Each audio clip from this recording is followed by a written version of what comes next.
Biennale de Venise qui accueille depuis 130 ans maintenant les artistes les plus novateurs de la planète. Sur 7 mois, elle attire pas moins de 800 000 visiteurs. On retrouve sur place Louise Dupont en direct de la lagune vénitienne. Bonjour à vous Louise, vous avez arpenté pour nous cette lagune qui devient pendant quelques mois un rendez-vous incontournable de l'art contemporain. Oui, bonjour Nina, et comment ne pas tomber sous le charme dans un décor aussi enchanteur? Venise a toujours entretenu un lien particulier avec le monde de l'art. Preuve que cet événement artistique, longtemps centré autour des artistes de l'Occident, eh bien, s'ouvre peu à peu au monde, et ça se ressent dans la programmation avec des thématiques comme les conflits autour de la planète, l'immigration ou la question des réfugiés qui ont été mis au cœur de cette 60e édition. Et ça se ressent aussi, Louise, dans le titre choisi pour cette 60e édition, Foreigners Everywhere, étrangers partout. Oui, effectivement, Nina, un titre évidemment éminemment politique, évocateur, qui a été choisi pour cette 60e édition. La Biennale de Venise, Louise, où s'est aussi invité le conflit entre Israël et le Hamas? Oui, tout à fait, Nina, puisque le pavillon israélien n'a pas ouvert ses portes. L'artiste choisi par le pavillon israélien est la plasticienne américano-israélienne Ruth Patir.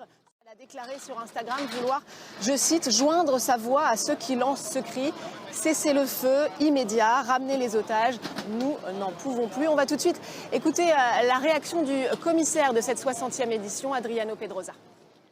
Voilà pour la réaction d'Adriano Pedrosa, commissaire de la Biennale, mais cette fermeture est insuffisante pour l'association ANGA, Alliance Art Non-Génocide, qui a même organisé des manifestations ici à Venise. Une biennale toujours très politique donc, et quel artiste la France a, elle, choisi pour la représenter? Alors là aussi, la France ouvre le champ des possibles ici à Venise, puisqu'elle a choisi pour la représenter l'artiste martiniquais Julien Creuset, où il mélange sculpture, installation vidéo, installation audio et même olfactive pour une immersion sensorielle du spectateur ici à la Biennale. L'Afrique n'est pas en reste non plus pour cette édition 2024. Tout à fait, Nina, avec pas moins de 4 nouveaux pays du continent représentés pour cette 60e édition. Le Bénin, l'Éthiopie, la Tanzanie et le Sénégal. Alors on a choisi de s'intéresser plus particulièrement au Sénégal, qui a choisi pour le représenter l'artiste Alioune Diane. Il a tout juste 40 ans. Vous pouvez prendre note chez vous, la 60e édition de la Biennale, c'est jusqu'au 24 novembre prochain et c'est vraiment un rendez-vous incontournable pour tous les amateurs d'art contemporain. Louise Dupont en direct de Venise avec Brice Agé, Grégoire à la caméra. Merci beaucoup à vous deux. Et Louise, on vous retrouve très vite dans À l'affiche. Lui aussi a jeté l'ancre dans la lagune vénitienne. Art Explora, le tout premier bateau-musée itinérant au monde.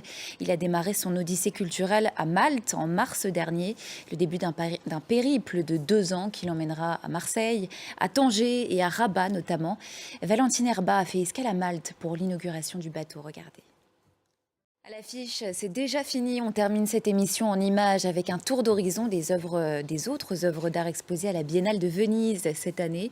On part notamment à la découverte du pavillon turc ou encore des œuvres de l'artiste pakistano-britannique Osman Youssef Zada. Quant à moi, je vous dis à très vite sur France 24.